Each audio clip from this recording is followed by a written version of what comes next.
Rasulullah SAW berkata, sesungguhnya Rasulullah SAW bersabda, jika salah seorang di antara kalian sholat, maka setan akan datang kepadanya untuk menggodanya sampai ia tidak tahu berapa rakaat ia telah sholat.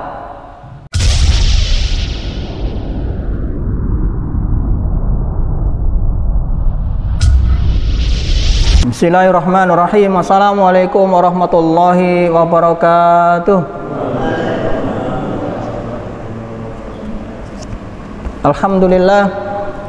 Alhamdulillahi rabbil alamin, wassalatu wassalamu ala asrofil anbiya wa mursalin sayyidina wa maulana Muhammadin wa ala alihi wa ashabihi wa man tabi'ahum bi ihsan yaumidin. Asyhadu an la ilaha illallah wahdahu la syarikalah, asyhadu anna Muhammadan abduhu wa rasuluh. Allahumma shalli wa sallim ala Muhammadin wa ala alihi wa ashabihi wa man tabi'ahum bi ihsan yaumidin. Ibu-ibu, bapak-bapak, saudara-saudara sekalian rahimakumullah, alhamdulillah di malam hari ini Allah masih pertemukan kita kembali. Semoga pertemuan nanti bisa mendatangkan manfaat bagi kita dan juga merupakan pertemuan yang diridhai Allah Subhanahu wa taala. Ibu-ibu, bapak-bapak, saudara-saudara sekalian rahimakumullah, melanjutkan tema-tema kita kemarin terkait dengan mengungkap misteri alam gaib. Pada kali ini kami ingin menyampaikan terkait dengan 10 gangguan setan di dalam sholat. Nah, mengapa setan itu sangat berkeinginan untuk mengganggu sholat kita? Sebelumnya kita sampaikan beberapa ayat Quran yang mendasari ini. Misalnya Allah dahulu di dalam surat Al-Fatir, surat Fatir, surat ke 35 ayat ke-6. Allah dahulu, inna syaitana lakum adun fataqiduhu adwa innama yadahu hisbahu liyakunu min ashabis sa'ir. Jadi dengan tegas di sini Allah Subhanahu wa taala pada kita, memberitahu kita bahwa sesungguhnya setan itu adalah musuh bagi kalian, maka anggaplah, jadikan dia sebagai musuh. Mengapa? Karena sesungguhnya setan-setan ini hanya ingin mengajak kalian, merekrut kalian, menggiring kalian, menggoda kalian, menggelincirkan kalian untuk masuk ke dalam neraka sa'ir, neraka yang menyala-nyala. Kemudian di dalam surat Shad, surat ke-38 ayat 77 sampai 83, Allah juga dahulu di sini. Allah berfirman, maka keluarlah kamu dari surga, sesungguhnya kamu adalah orang yang terkutuk, sesungguhnya kutukanku tetap atasmu sampai hari pembalasan. Iblis berkata, ya Tuhanku, berilah tangguh bagiku sampai hari mereka dibangkitkan. Kemudian Allah berfirman, sesungguhnya kamu termasuk orang-orang yang diberikan tangguh sampai kepada hari yang telah ditentukan waktunya, yaitu hari kiamat. Jadi iblis itu minta dispensasi, ya, minta legalisasi, minta sertifikat untuk menjadi penggoda, untuk menjadi pengganggu. Dan legalisasi itu, ijazah itu sudah diberikan oleh Allah SWT kepada iblis. Akhirnya dia mengatakan, qala fabi isatika la uqwiyanahum ajmain. Iblis menjawab, demi kekuasaan Engkau ya Allah, akan kami sesatkan mereka semuanya, illa ibadaka minhumul mukhlasin, kecuali orang-orang yang mukhlis, orang-orang yang ikhlas di antara kita, di antara mereka. Jadi jangan salahkan setan, karena setan itu sudah Allah nyatakan sebagai musuh, dan kita diperintahkan untuk menjadikan dia sebagai musuh. Dia telah mendapatkan sertifikasi, telah mendapatkan ijazah sebagai penggoda. Di dalam kitab Talbil Iblis, perangkap-perangkap setan itu, Ibnu Qayyim dawuh nggih, bahwa setan itu dalam menggoda kita itu ada 6 langkah, ada 6 jerat, ada 6 kail dalam rangka menjerumuskan kita ke dalam neraka tadi. Langkah pertama yang dilakukan oleh setan adalah kita akan diajak pada kekafiran, kesyirikan, serta memusuhi Allah dan Rasulnya. Jadi target pertama dan utama adalah menjadikan kita musyrik dan kafir, menjadikan kita kafir dan musyrik. Itu target pertama dan utamanya. Dan ini berhubungan dengan sholat. Kemudian target yang kedua adalah setan itu akan mengajak kita untuk berbuat bid'ah, berbuat amalan yang tidak diperintahkan oleh Rasulullah SAW. Insya Allah sudah dipahami kan? Kemudian yang ketiga, setan itu akan mengajak kita untuk melakukan dosa-dosa besar. Dosa-dosa besar. Dosa besar itu apa? Ya, membunuh, menipu, apa lagi tadi? Hah? Syirik tadi kan sudah di depan. Riba dan seterusnya lah. Kemudian yang keempat, kita akan diajak dan digoda dengan dosa-dosa kecil. Kalau tidak mampu diajak dikafirkan, tidak mampu dibid'ahkan, tidak mampu dibuat dosa besar, maka kita akan ditawari, akan digoda lewat dosa-dosa kecil. Kan Rasul dawuh dari dosa-dosa kecil akhirnya menumpuk menjadi besar. Dan kita nanti akan tertumpuk oleh dosa-dosa kecil itu saking banyaknya. Kalau kita misalnya tidak mampu dikafirkan, disyirikkan, dibid'ahkan, ditawari dosa besar, dosa kecil, kita nanti akan digoda lewat pintu mana? Disibukkan dengan perkara-perkara yang mubah, perkara-perkara yang boleh. Apa ya misalnya? Santai-santai, tongkrongan, rekreasi, ngobrol, kan boleh-boleh saja. Tapi kita akan disibukkan dengan kondisi itu sehingga nanti kita lupa pada Allah Subhanahu wa taala. Kalaupun nanti kita gagal untuk dikafirkan, disyirikkan, dibid'ahkan, ditawari dosa besar, dosa kecil, kemudian disibukkan dengan mubah, tidak bisa, kita nanti akan digoda lewat amal-amal yang kurang afdol. Kita akan disibukkan dengan hal yang tidak bermanfaat. Kemudian kita meninggalkan hal yang bermanfaat. Sering saya memberikan ilustrasi, kalau kondisi sini itu, kalau bagi saya manfaat saya akan yang bermanfaat bagi saya adalah ngomong, bagi jenengan adalah mendengarkan. Jadi jangan sampai nanti terbalik. Kula kan ngrungokne jenengan sing ngobrol piyambak. Lek sing ngobrol berarti kena gangguan setan. Nah, ngoten.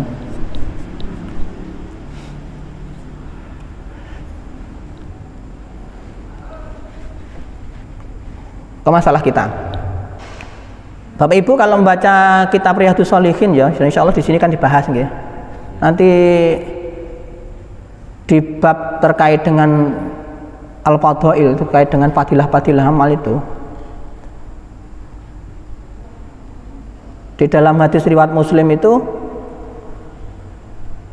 Rasulullah SAW dawuh anil Jabir, dari Jabir radhiyallahu anhu, ia berkata bahwa ia mendengar Rasulullah SAW bersabda, inna baina rajuli wa baina syirki wal kufri, itu adalah tarkas sholah. Sesungguhnya batas antara seseorang itu dengan syirik dan kufur itu adalah meninggalkan sholat. Jadi bagaimana nanti setan akan berusaha memaksimalkan dirinya, potensi yang dimiliki, sertifikat yang dimiliki itu untuk menggoda kita. Dan kita tahu bahwa sholat itu adalah pekerjaan dan amal yang paling pertama dan utama. Sekali lagi, sholat itu adalah amal yang paling utama dan pertama. Jangan insya Allah juga paham bahwa nanti di akhirat Allah akan menghisap pertama kali ada terkait dengan sholat kita. Kalau sholat kita baik, insya Allah dia selanjutnya dianggap baik. Kalau sholat kita jelek, maka kita seterusnya dianggap jelek. Maka sangat berkepentingan setan itu menggoda kita dengan sholat kita. Nah, kemudian apa yang dilakukan setan dalam pelaksanaan sholat kita? Insya Allah nanti kalau ada waktunya cukup, kita sampaikan 10 gangguan setan pada saat kita melakukan sholat. Nah, yang pertama adalah waswas saat kita melakukan takbiratul ihram. Was-was saat melakukan takbiratul ihram. Insya Allah jenengan juga sering kan melihat misalnya ada orang takbiratul ihram nggih. Kita tidak usah memperhatikan, tidak kemudian memperdebatkan masalah posisinya di mana, sejajar dengan telinga atau sejajar dengan pundak atau napa niku di depan dada. Kita tidak memperhatikan itu. Yang jelas banyak di antara kita itu pada saat takbiratul ihram itu kemudian tidak selesai sampai beberapa kali. Takbiratul ihram mau diangkat, mau mungkin tidak jadi lagi. Angkat tangan lagi, kemudian tidak jadi lagi. Angkat tangan lagi, tidak jadi lagi. Jadi mulai doa iftitah belum, imam sudah membaca iftitah belum jadi, membaca Al-Fatihah belum jadi, membaca surat belum jadi, akhirnya baru rukuk itu kemudian baru selesai. Pernah melihat seperti itu? Nah itu setan menggoda kita dari sisi itu, membuat kita was-was. Bahkan Bapak Ibu, saudara-saudara sekalian, sebelum itu pada saat wudhu, sering setan itu juga mengganggu kita. Ada seorang itu melakukan wudhu beberapa kali, sudah berjalan, tidak mantap. Kemudian merasa seakan-akan kadang-kadang merasa ragu karena buang air atau apa, tidak jadi lagi, kemudian wudhu lagi, kemudian mau selesai ulang lagi, belum mantap. Bahkan ada orang itu mandi juga begitu, mandi beberapa kali habis satu jeding itu belum mantap. Nah, kalau sampai terjadi semacam ini Bapak Ibu, saudara-saudara kalian, berarti setan itu mengganggu kita, membuat kita was-was. Ndak mantep-mantep untuk nggih. Nate pirsa tiang-tiang sing model ngoten niku. Apa jenengan piyambak kira-kira? Mboten nggih. Ibnu Qayyim dawuh nggih, termasuk tipu daya setan yang banyak mengganggu mereka adalah was-was dalam bersuci atau berwudu dan niat atau saat takbiratul ihram dalam sholat. Was-was itu membuat mereka tersiksa dan tidak nyaman.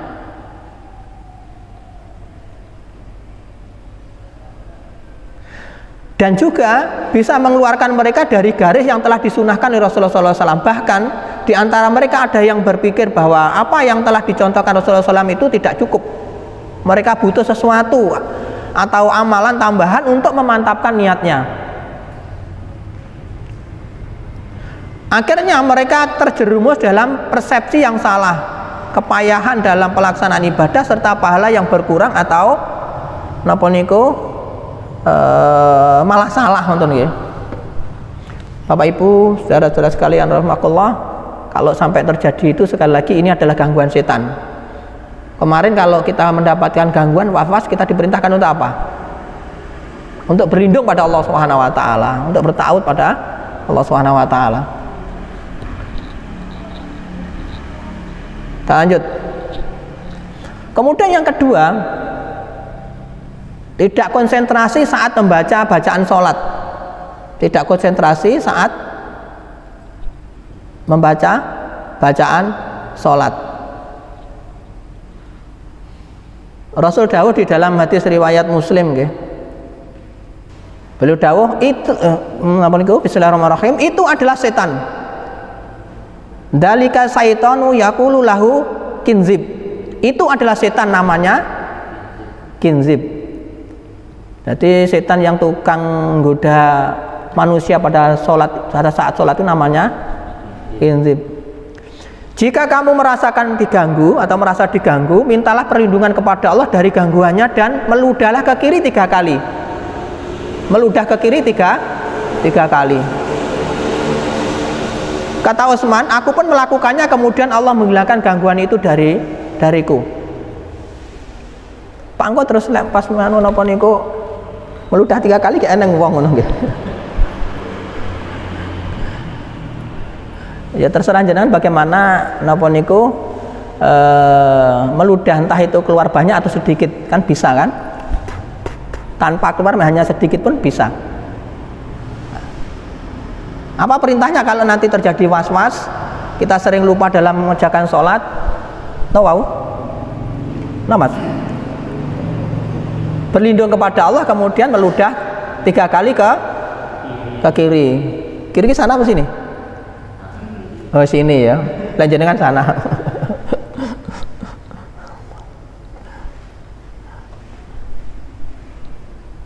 Nah kondisi seperti ini ternyata juga pernah dialami oleh Rasulullah SAW. Dialami oleh sahabat Rasulullah SAW, yaitu Utsman bin Abil As. ia telah datang kepada Rasulullah SAW seraya mengadu kepadanya, wahai Rasulullah, sesungguhnya setan hadir dalam sholatku dan membuat bacaanku ngaco dan rancu. Kemudian Rasulullah SAW menjawab, itulah setan yang disebut dengan kinzib. Apabila kamu merasakan kehadirannya, maka meludahlah ke kiri 3 kali dan berlindunglah kepada Allah. Aku pun melakukan hal itu dan Allah menghilangkan gangguan itu dariku. Di lain hadis yang semakna dengan ini, Bapak Ibu Rasulullah, suatu saat apa tadi, Umar bin Abil As itu menjadi gubernur di Mesir, nonton nggih. Kemudian mengadu pada Rasulullah SAW karena sering lupa terhadap jumlah rakaat sholat. Kemudian setelah mengatakan itu, Rasulullah SAW suruh datang. Kemudian datang menghadap Rasulullah SAW, kemudian Rasulullah SAW suruh dekat lagi. Kemudian setelah dekat, Rasulullah SAW menepuk dada Utsman bin Abil As tadi dengan mengatakan, ukhruj ya Allah. Keluar hai musuh Allah. Berarti apa kalau dikatakan seperti itu? Berarti di dalam diri Utsman bin Abil As ada setannya. Kemudian setelah itu beliau mengatakan, saya tidak merasakan ringan sebagaimana ringannya saya hari ini, seperti terlepas dari sebuah beban yang berat. Mungkin bagi kita yang sering perlu ditepuk dadanya ya, dengan dikatakan apa tadi? Ukhruj ya Allah, ukhruj ya Allah, keluar hai musuh Allah, keluar hai musuh Allah, keluar hai musuh Allah. Pernah maten?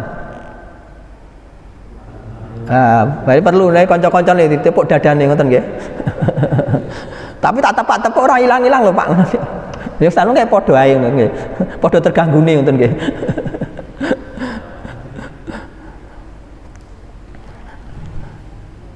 Ini kejadian ini kita napa niku sampaikan, itu adalah gangguan yang ketiga, yaitu lupa jumlah rakaat yang telah dikerjakan, itu yang ketiga.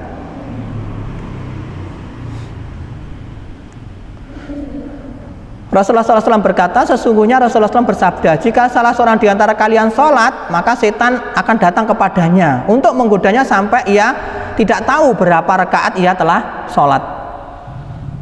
Apabila salah seorang dari kalian mengalami seperti itu, hendaklah ia napa niku 2 kali sujud, yaitu sujud sahwi. Kemudian napa niku dilakukan, kemudian salam baru menyelesaikan sholatnya. Karena ada orang-orang yang napa niku ragu-ragu jumlahnya rakaat berapa. Nah, keraguannya itu nanti perlu ditutup dengan apa tadi? Sujud sahwi. Insya Allah di sini sudah dibahas, tidak saya bahas lebih lanjut.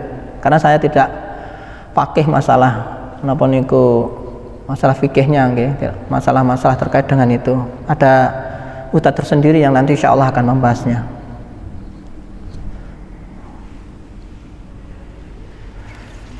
Bapak Ibu saudara-saudara sekalian rahimakumullah, barangkali di antara kita ada yang merasakan seperti itu, monggo napa niku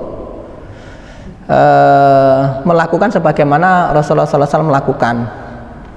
Kemudian selanjutnya yang keberapa? Yang keempat, yaitu hadirnya pikiran yang memalingkan konsentrasi. Jadi kita itu sulit untuk konsentrasi, sering terganggu. Dan saya yakinnya bahwa di antara kita itu sering ingatnya takbiratul ihram kemudian diakhiri dengan salam. Jadi elingi pas saat takbiratul ihram kemudian setelah itu salam. Di tengah-tengahnya hilang entah kemana.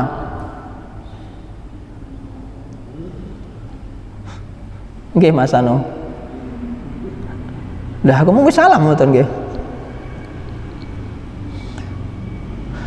Abu Hurairah berkata, Rasulullah SAW bersabda, apabila dikumandangkan azan sholat, maka setan akan berlari seraya terkentut-kentut sampai ia tidak mendengar suara azan. Apabila muazin telah selesai azan, maksudnya iqomat, dan jika ia iqomat dikumandangkan, ia berlari. Apabila telah selesai iqomat, dia kembali lagi. Ia akan selalu bersama orang yang sholat.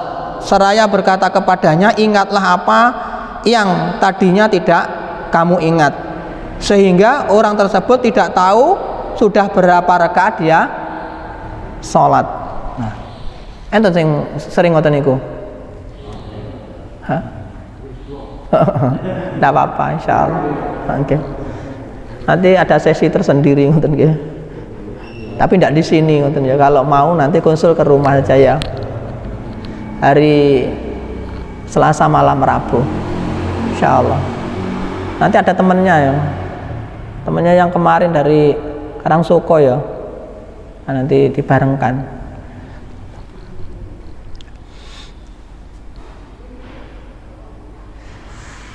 Jadi pada saat adzan itu setan lari, iqomat lari, tapi setelah itu dia akan kembali lagi menggoda kita.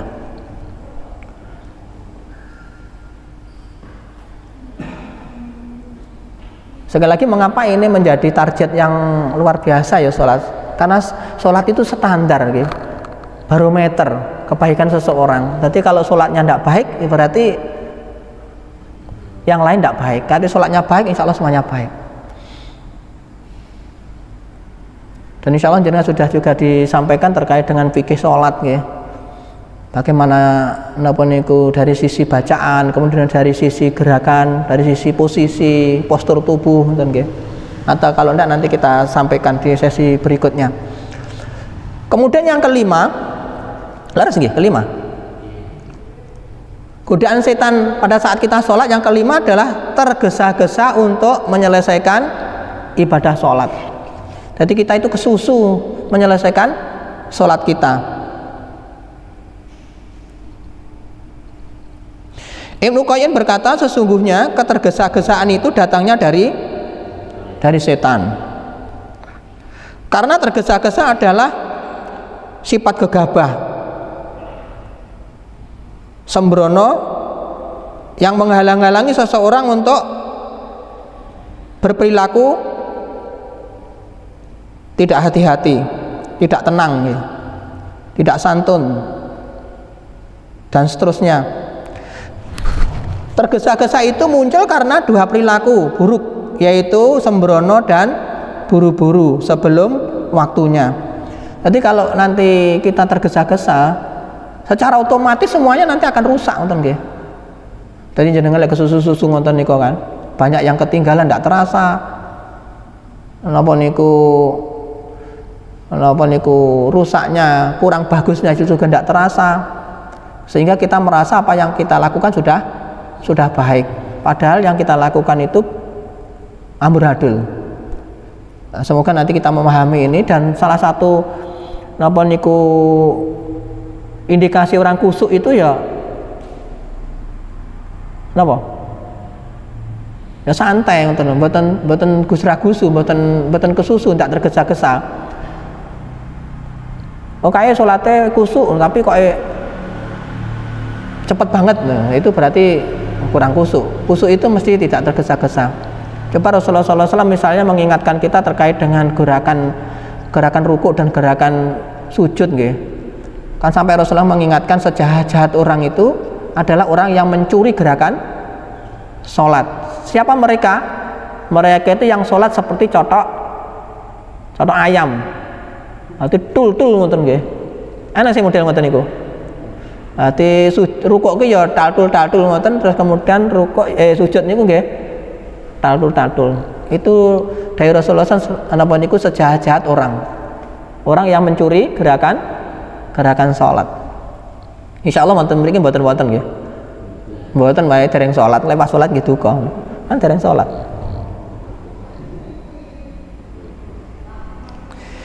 Kemudian yang keenam, melakukan gerakan-gerakan yang tidak perlu, gerakan-gerakan yang tidak berhubungan dengan gerakan sholat. Kan enten ya kadang itu awake dhewe niku enek ngoten sing digerak niki. Ora gatel kukur-kukur.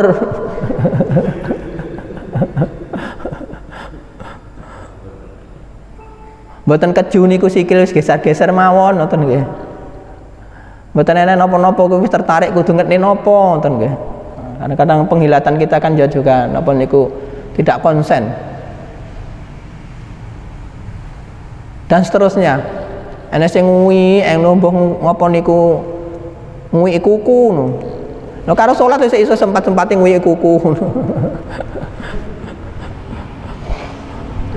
Lah ra ngono mengke nggih enten sisa-sisa di mulut kemudian lidahnya itu napa niku ngubah-ngubah mawon cak-cek ngono. Apa meneh kelebone nggone untu ngono. Saya enak ngoten.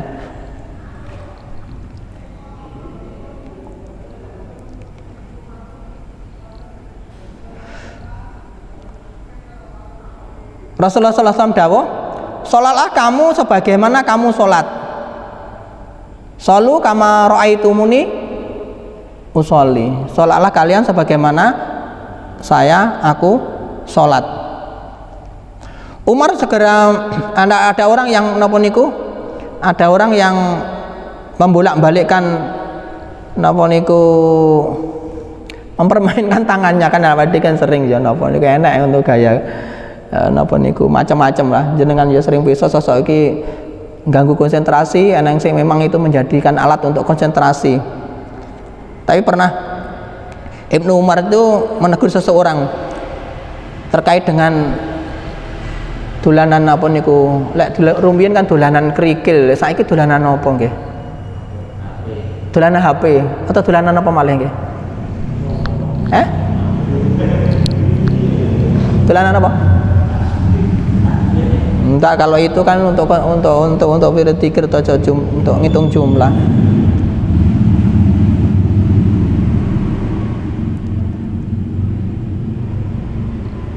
Jangan bermain kerikil ketika sholat karena perbuatan tersebut berasal dari setan. Tetapi kerjakanlah sesuatu seperti apa yang dilakukan Rasulullah SAW. Orang tersebut bertanya apa yang dilakukannya. Kemudian Ibnu Umar meletakkan tangan kanannya di atas tangan kanannya di atas paha kanannya dengan jari telunjuk menunjuk ke arah kiblat dan pandangan mata mengarah ke kiblat atau tempat sujud. Demikianlah saya melihat apa yang dilakukan Rasulullah SAW, kata Ibnu Umar. Jadi mboten kemudian tasahud konsentrasi wonten mriki malah napa niku dolanan krikil apa dolanan pupu nguwi-nguwi atau gerakan-gerakan yang lain. Enten tiyang sing modele napa niku mboten saged tenang wonten nggih. Enek mawon sing dikerjakne niku. Itu yang keenam. Kemudian yang ketujuh, menengok ke kanan atau ke kiri saat sholat. Tapi mboten wonten ya. Tapi yo kira-kira yo wonten paling. Wonten. Iya. Oh ya bangga kula alhamdulillah. Kudu mengoe wonten nggih. Dikendalikan saja nggih. Nah, tapi kudu mengo mawon. Oh iya ya. Ya mboten napa. Kemarin sudah saya sampaikan Bapak Ibu, kalau ada orang kondisi itu berarti didolimi, dan kita sebagai seorang mukmin wajib untuk membela orang yang didolimi. Kemarin kan sudah kita bacakan di dalam surat An-Nisa ayat ke-76. Alladzina amanu yuqatiluna fisabilillah walladzina kafaru yuqatiluna fi taghut faqatilu awliya syaitan inna kaida syaitani kana dhaifa. Sekelingan mboten? Faqatilu awliya syaitan, perangi teman-teman setan itu. Mboten nggih? Sesungguhnya itu adalah tipu daya, dan tipu daya setan itu adalah lemah. Jangan harus berani. Nanti dicoba. Berani pernah nempuk dadanya kemudian mengatakan ukhrut ya Allah. Berani. Loh. Kan ini kaidah setan ini karena dhaifah, tipu daya setan itu lemah kan nggih.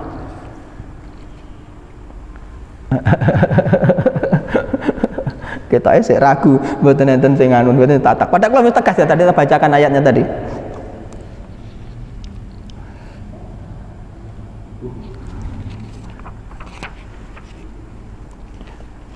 Jadi napa niku gangguan itu wonten mawon ya kudu ngerti ngoten.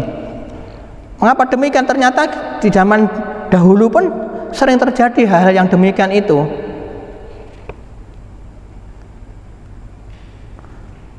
Napa niku terkait dengan orang-orang yang napa niku sering pandangannya itu tidak konsen pada tempat sujud. Kadang ingin ndonga, pengen menengok kanan kiri, pokoknya ada saja sesuatu. Dalam sebuah hadisnya diriwayatkan oleh Aisyah, ia berkata, saya bertanya kepada Rasulullah SAW tentang hukum menengok ketika sholat. Rasulullah SAW menjawab, itu adalah napa niku curian setan, atau napa niku atas seorang hamba, kepada seorang yang sholat atau kepada seorang muslim. Jadi ternyata napa niku pengen mengamingun niku, pengen memandang ke napa niku pandangan yang lain itu adalah godaan setan, curian setan, supaya nanti kita terpengaruh. Eneng klotek minggu rono, eneng klotek rene minggu rono, eneng lap no diikuti no. Eneng koncone kita sek minggu mbak yo rene ngopo-opo ngoten nggih. Itu adalah curian setan dalam rangka untuk menggoda kita.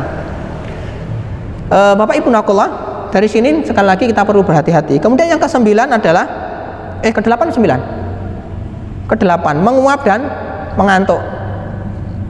Nah, ini kemarin sudah kita sampaikan kan terkait dengan menguap. Menguap itu adalah salah satu cara setan untuk masuk napa niku. Orang yang menguap itu adalah digunakan oleh setan untuk masuk ke dalam tubuh seseorang. Jadi kalau ada seseorang menguap, maka setan itu akan masuk melewat pintu uapan seseorang.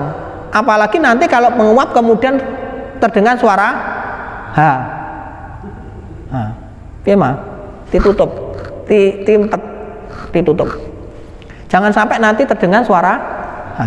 Pada saat itu dia akan tertawa-tawa kemudian masuk ke dalam tubuh kita melalui pintu menguap. Nah, kemarin sudah kita sampaikan, insyaallah tidak kita perjelas lagi. Kemudian yang ke-9 adalah bersin berulang-ulang saat sholat. Bersin itu kalau ini